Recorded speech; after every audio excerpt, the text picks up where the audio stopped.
This has been a dramatic week for the 2012 campaign, but not because a lot of exciting things are actually happening. It's more because there are a lot of exciting things not actually happening. For instance, on Tuesday, in a long press conference that can really only be described as epic, New Jersey Governor Chris Christie forever left his mark on the 2012 race by announcing he would not be part of it. In the end, what I've always felt was the right decision remains the right decision today. Now is not my time. I have a commitment to New Jersey that I simply will not abandon. So, New Jersey, whether you like it or not, you're stuck with me. Then yesterday, there was another big development in the 2012 race, and that one also came in the form of something not happening. This time, it was former half-term Alaska Governor Sarah Palin who announced, in for her a curiously low-key way, a letter to her supporters, that she too was passing on the race. Governor Palin wrote, I quote, "I believe that at this time I can be more effective in a decisive role to help elect other true public servants to office." So watch out, untrue public servants. But that is big news. It is something not happening again. These two events, or non-events as the case may be, are turning points in the narrative, in the story we tell ourselves about American politics. They mean that some of the characters that the media was looking forward to covering won't be in the play. And other characters, I'm looking at you, Herman Cain, will have an unexpected starring role. They mean that the Sarah Palin story has come to an end, not with a bang, but, to steal a line from the New Republic's Walter Shapiro, with a wimp act. But here's the truth. Those two events this week, they don't really matter that much. Not if you're asking the big question of which party will ultimately win the presidency in 2012, of who will really control the White House.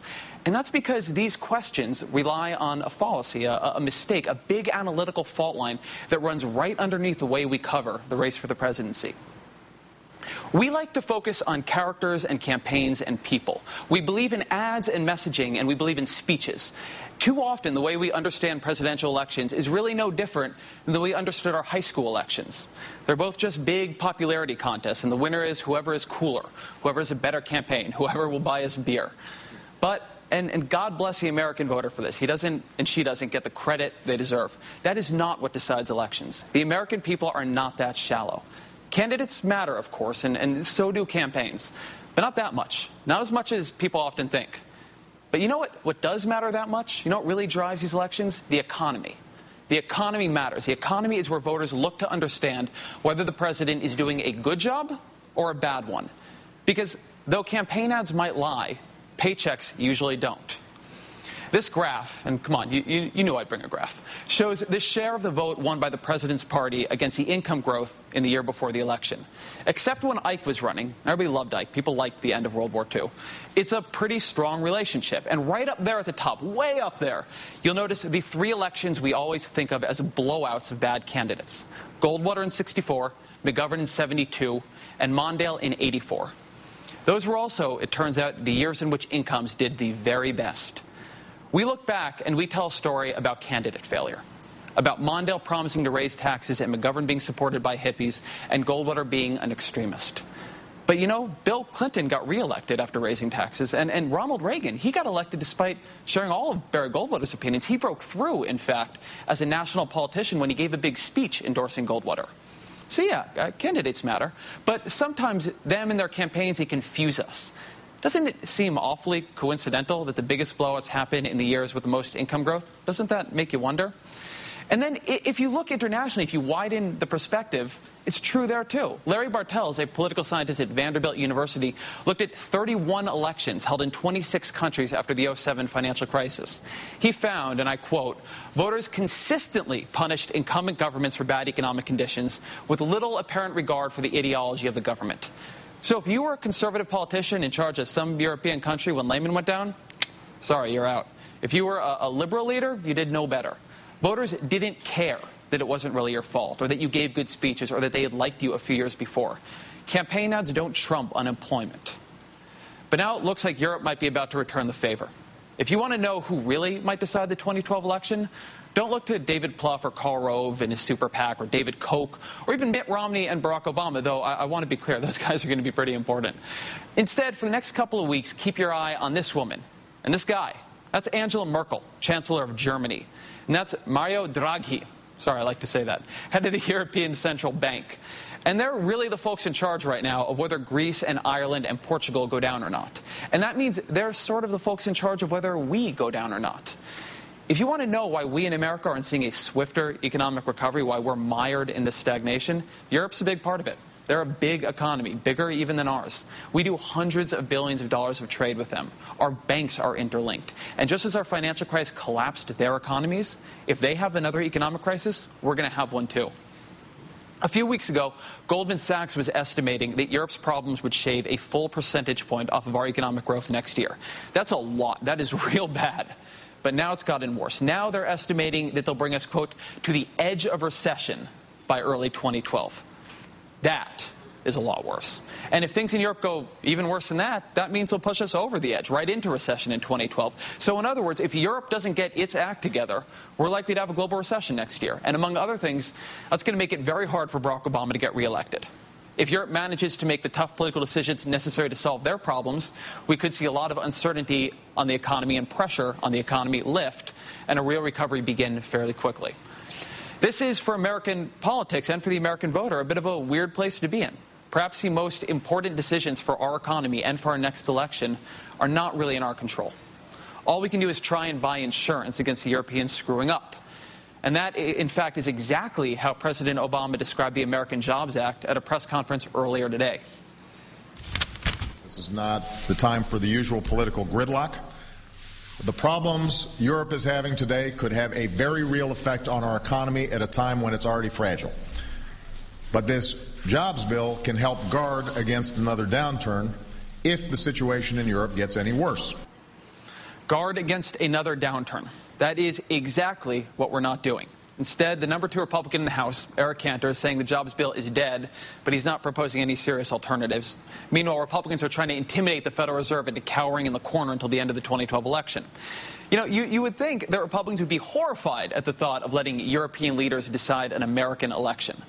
In fact, they sort of seem to be courting it. Joining us now is Jared Bernstein, a former member of President Obama's economic team, a former economic advisor to Vice President Biden. He's now a senior fellow at the Center on Budget and Policy Priorities and an MSNBC contributor. Jared, my friend of many affiliations, thank you for being here. My pleasure, Ezra. So President Obama described his Jobs Act today, and he said it was at least in part an insurance policy against what's happening in Europe. If that doesn't go forward, what other options do we have? How do we prepare for this storm? Well, it's a tough question. I mean, first of all, insurance is something you buy against something bad that might happen in the future. We've got bad things happening in the present, and part of them are very much related to the European contagion, although, of course, our problem started years ago.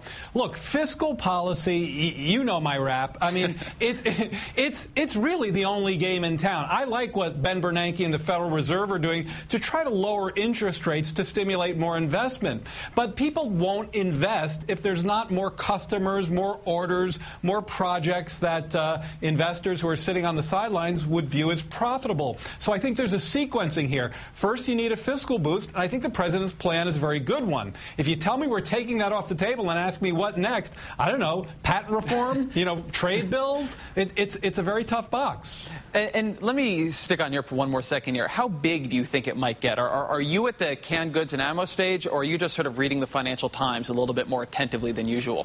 I'm a little bit more in the former than the latter. Oh, no. It's not that there aren't solutions to the problems in Europe, just like there are solutions here. I mean, there are a set of solutions staring us in the face. In fact, markets are actually working quite well. They have interest rates very low here. So they're kind of screaming at the government to borrow and engage in temporary fiscal stimulus. In Europe, we know that there needs to be a large liquidity injection, and most economists agree, and I'm one of them, that a country like Greece has to restructure some of its debt. It ain't going to be easy. It ain't going to be pretty.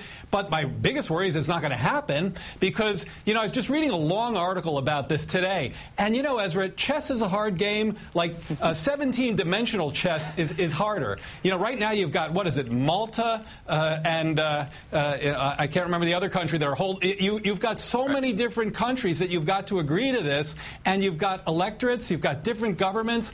It's very challenging, and there's a lot of indecisiveness. So I'm worried about the functionality of the leaders over there. Right. Almost any one country can veto it. It's like the Senate on steroids. But actually, to talk about the Senate here for a minute, one of the likely scenarios is that the bill gets broken down a bit and maybe passed in a piecemeal basis, or at least considered that way. The president broached that in the press conference this morning. In your view, what would be the most important parts of the package to push? What would be the ones that Democrats should really be fighting to keep? You're asking a starving man to pick one choice on a menu, but I'll try. I'm going to cheat a little bit. I think the rule should, if that's my choice, then I'm just going to say economic Hippocratic oath, do no harm. Right now, we have a payroll tax cut and extended weeks of unemployment benefits at work in the 2011 economy that leave the scene on December 31st at the end of this year. They're both in the jobs plan, and renewing them, which is part of the jobs plan, doesn't put your foot down any harder on the accelerator because they're already in the economy. There's no new fiscal impulse, is the way economists talk about it. But if you don't do them, you take your foot off the accelerator. So I'd say at least payroll tax and extend UI benefits. Jared Bernstein, thank you very much, and good luck getting the canned goods. Thank you, Ezra.